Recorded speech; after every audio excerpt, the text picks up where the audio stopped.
Добрый день, друзья! Сегодня продолжение нашего сериала.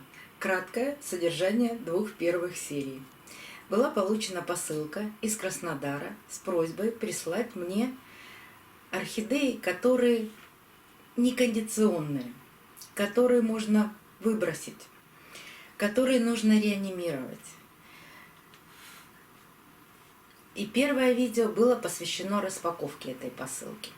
Второе видео – это об вот этих 4 орхидеях, которые мы сразу с вами обрабатывали и посадили.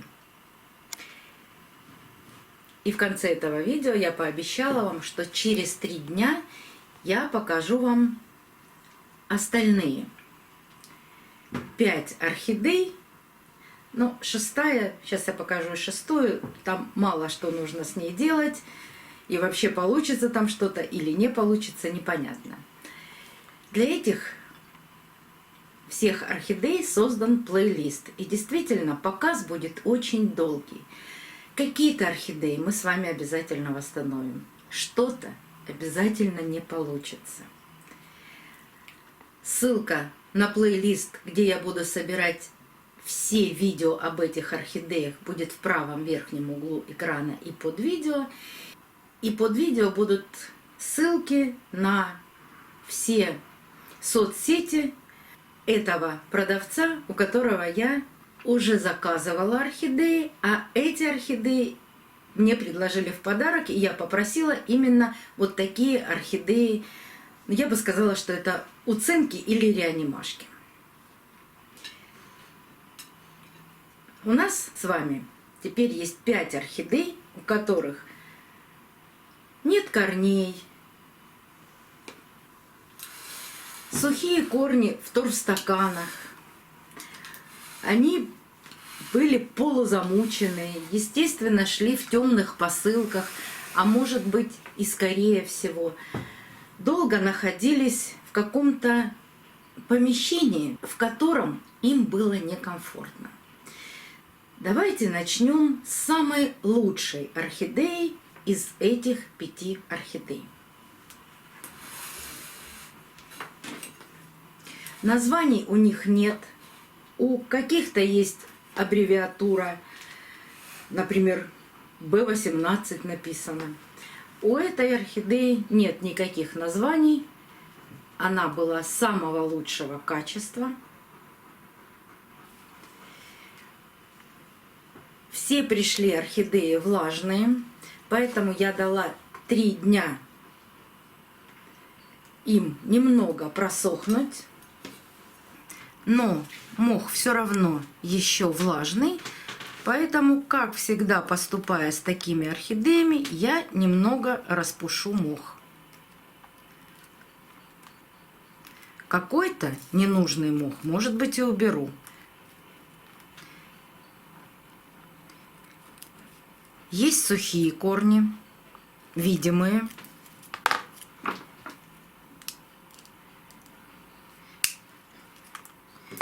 Удалим кусочек корня.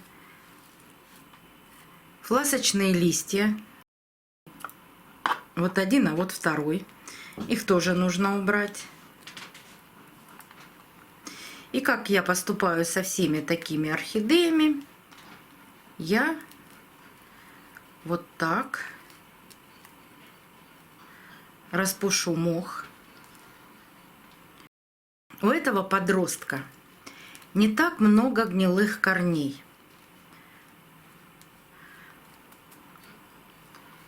Даю сразу 100% гарантию, что эта орхидея восстановится, начнет активно растить корни.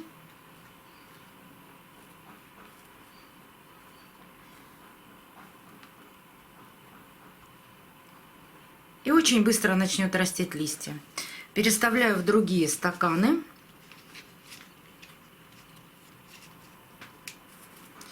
И присваиваю им номера. Эта орхидея будет под номером 1.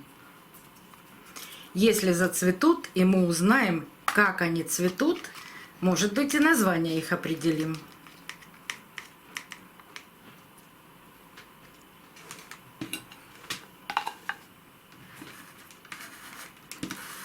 Так, первая. Вторая. Давайте сначала на нее посмотрим. У нее есть сухие корни. Обрезаем сухие части корней, не дорезая до живого. Цветонос. Вот здесь тоже было цветение, поэтому цветонос я обрезаю почти полностью. Не забудьте цветонос обработать перекисью водорода. Одну капельку.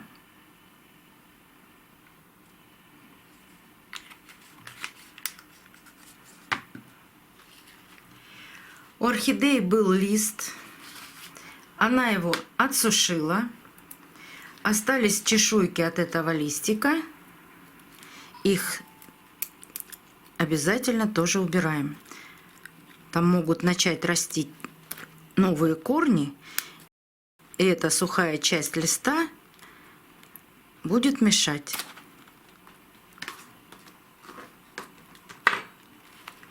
Так, все видимое убрали.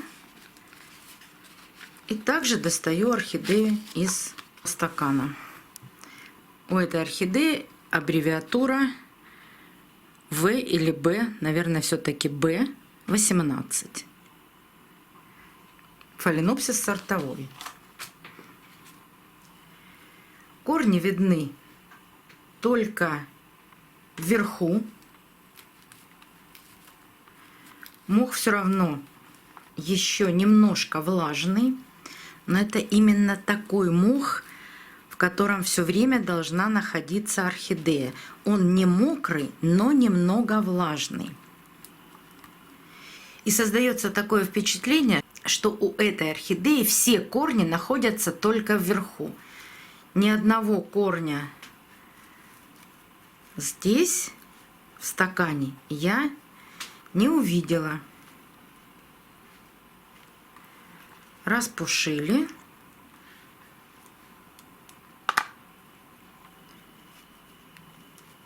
Вот единственный корень, который растет во внутреннем моховом стакане.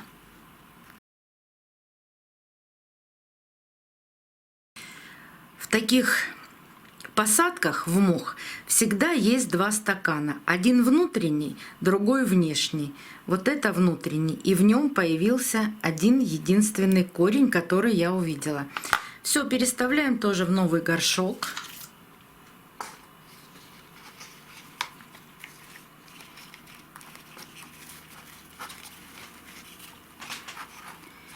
У этой орхидеи есть одна особенность. Смотрите, вот на листьях такие бугры. Я не буду обрабатывать эти бугорки ни фитоловином, ни какими другими сейчас средствами. Дам орхидеи сначала адаптироваться, а потом понаблюдаю вот именно за этими пятнами. Ну, вернее, не потом, а все время буду наблюдать за этими пятнами, пока за 3 дня никаких изменений с этими пятнышками не произошло. Если вам кажется, что вы очень много убрали мха, вот как я, например, можно его добавить.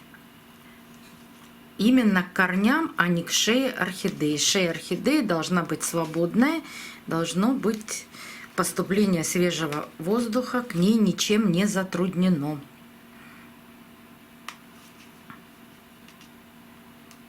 А мох я не уплотняю, я просто его сюда вот так вкладываю, но он все равно остается воздушным. И этой орхидеи мы присваиваем номер 2. Так, и я хотела наклеить на нее вот эту наклейку на горшок, чтобы мы хотя бы знали аббревиатуру этой орхидеи. Думаю, что эта орхидея у нас тоже прекрасно восстановится.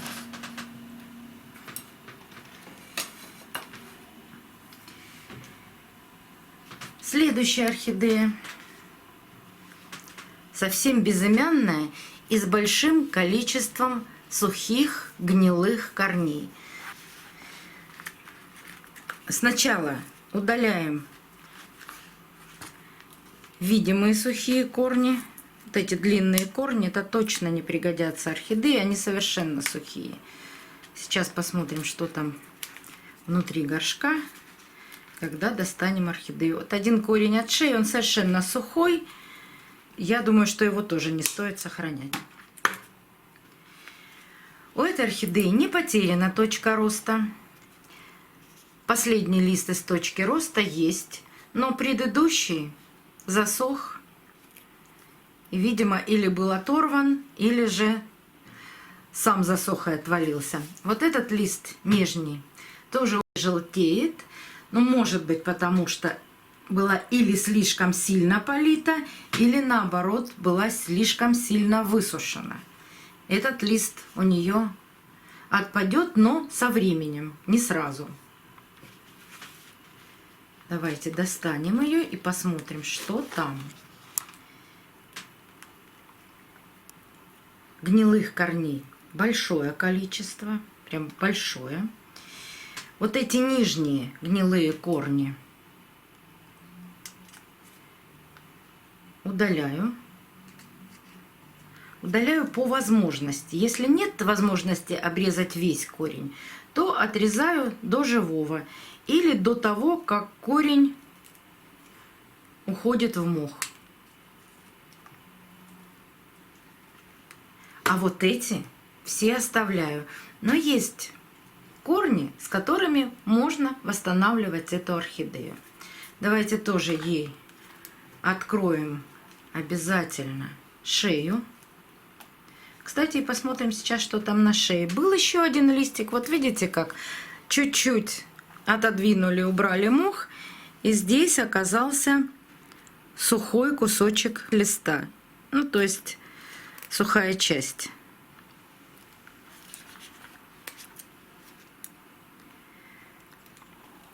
Убираю весь этот сухой листик. Отсюда начнут расти здоровые молодые корни. А так этот листок сухой может не дать возможности прорасти этим корням. И опять распушаем мох. Вот эти все корни, которые находятся сейчас сверху мха, я удалять не буду. Потому что там остались тяжи, и вполне возможно, что эти тяжи помогут орхидее получать, во-первых, влагу, а во-вторых, растить корни.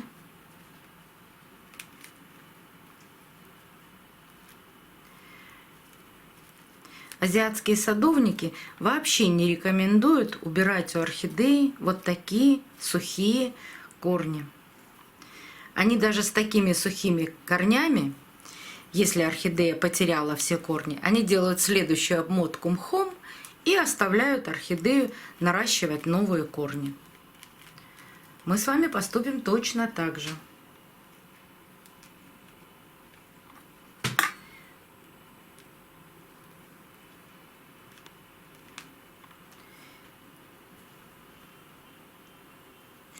Если уж действительно вы задели корень, потянули корень, и он у вас остался в руках, тогда убирайте. Вот такой корень у меня остался в руках.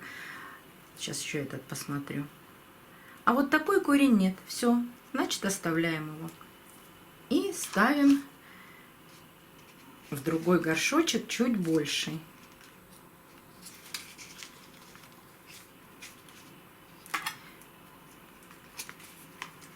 Из этих горшков я орхидеи не достаю больше. Поливаю вместе с этими горшками или же опрыскиваю мох.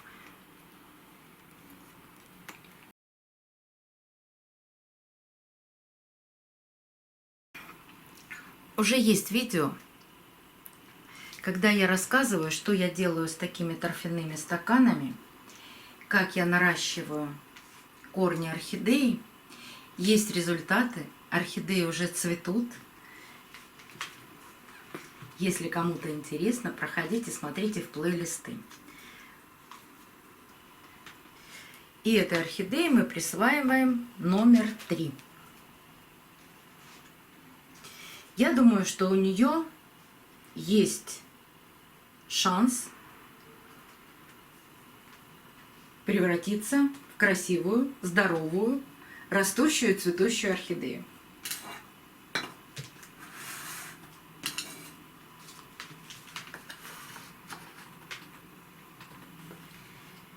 Следующая орхидейка. Она тоже с такой же аббревиатурой, как орхидея под номером 2. Но эту орхидею я вам показывала во втором видео. Она пришла с плесенью. И были вот эти корни, от которых остались одни тяжи. Даже не корни, а виламен сверху был весь в белой плесени. Он был гнилой. Я его убрала, ничем не обрабатывала орхидею. Оставила все как есть посмотреть. Больше плесени за 3 дня я не увидела. Поэтому достаем орхидею и смотрим, что же у нее там в горшке. В горшке корней не видно. Давайте попробуем посмотреть, что же там у нее, где. Так, ничего у нее нет и не видно. Может быть, есть корни в первом моховом стакане, а может быть и нет. Ничего не видно. Вернее, видно вот эти маленькие корни, которые все с черными закукленными основаниями.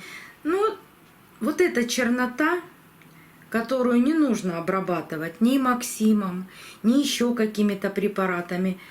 Если орхидея продолжает или начинает свой рост буквально с нуля, она вот из этих черных точек начинает проращивать новые корни. Поэтому точно так же делаем все. Но здесь я мох не буду убирать почти весь, потому что у меня остался только очень широкий горшок. Мне придется, наоборот, к этой орхидее добавить мох. Тот, который я сняла с предыдущих орхидей. Иначе она в горшке держаться не будет. И еще одна особенность этой орхидеи. Она высоко очень находится. Шея у нее почти голая. Мох подкладываю и к шее, не закрывая шею, но чуть-чуть оборачивая вот эти корни, которые я вам сейчас показывала. Вот эти с черными пятнышками. Совсем немного. И закрываю те тяжи, с которых я убирала виламен с плесенью. Вот так, совсем немного, но воздух оставляем обязательно. Эта орхидея будет под номером 4, и я даю ей шанс 50 на 50. Листья с желтизной. И если эти листья отпадут, то корней у этой орхидеи нет. Попробуем нарастить этой орхидеей корни. Но получится или нет, пока мы не знаем. И последняя орхидея, которая пришла в коре, в такой посадке, в таком горшке. Я ее не трогала, только немного полила, потому что весь горшок был сухой и был как погремушка. Вся кора в нем звенела. А вот сегодня я отрезаю сухие корни у этой орхидеи. Корень рос от шеи, но он абсолютно высох и нам не нужен. Снять с него виламен не представляется возможности. Виламен прямо присох к корню, и корень там совсем высох. Еще есть один такой корень, Здесь можно снять веломен. Хотя корень не в очень хорошем состоянии, но пока его оставим. Внизу, вот здесь, видно небольшие корни. Они живые, но явно не в растущем состоянии. В горшке корней не видно вообще. Вот единственное, что можно рассмотреть, вот есть какой-то нерастущий корень.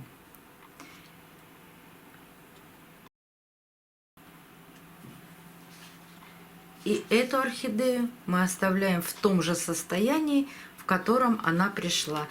В ее, надеюсь, что родном грунте. И вот этими маленькими листочками, которые чуть-чуть набрали тургора за эти 3 дня. И присваиваем ей номер 5.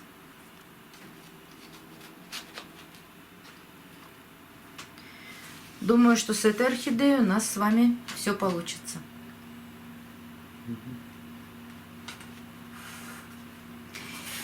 И последняя, 6-я орхидея. Кстати, она тоже B18. У нее тоже есть аббревиатура.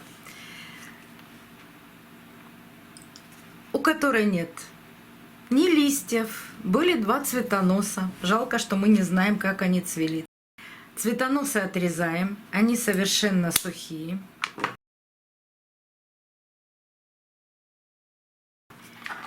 От последнего листика остались только воспоминания.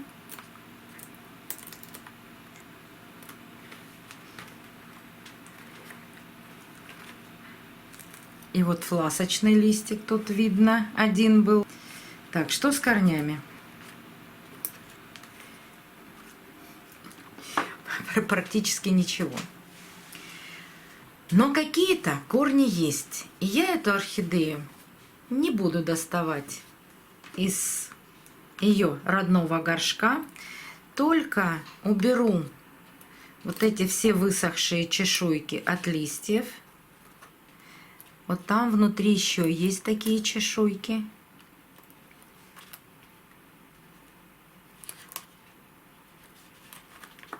Ух, и корни-то сами отваливаются.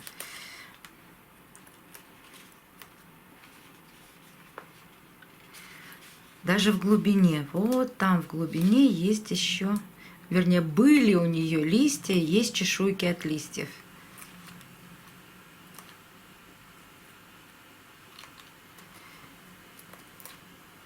Все, что я могу сделать, это почистить ее стволик. Больше с ней нечего делать. Мы не будем ей присваивать никаких номеров. Это понятно, что у нас остался пенек от орхидеи. И наименьший процент, что эта орхидея сможет дать детку. Ну, давайте дадим ей 10%. Вот с этой орхидеей я поступлю не так, как с теми. Не распушая стакан, буду поливать раз в месяц или 1,5 полным погружением этого стакана в воду, ставить его на поддончик в теплое светлое место под освещение и забывать о нем примерно на месяц-1,5. Сможет орхидея вырастить детку? Значит, сможет. Не сможет, стимулировать корни не получится никогда. За остальными орхидеями мы с вами обязательно будем наблюдать. Сериал, думаю, получится очень длинный. Но хотелось бы, чтобы восстановились абсолютно все орхидеи. Эти орхидеи буду показывать вам отдельно. Вот такие пока результаты. Если вам интересна история всех этих, ну давайте назовем их все-таки реанимашки, реанимационных орхидей. Подписывайтесь на канал, нажимайте на колокольчик, и мы с вами обязательно узнаем, выживут у нас эти орхидеи, восстановятся. Всю историю этих орхидей я обязательно покажу. До новых встреч, друзья! Увидимся на канале.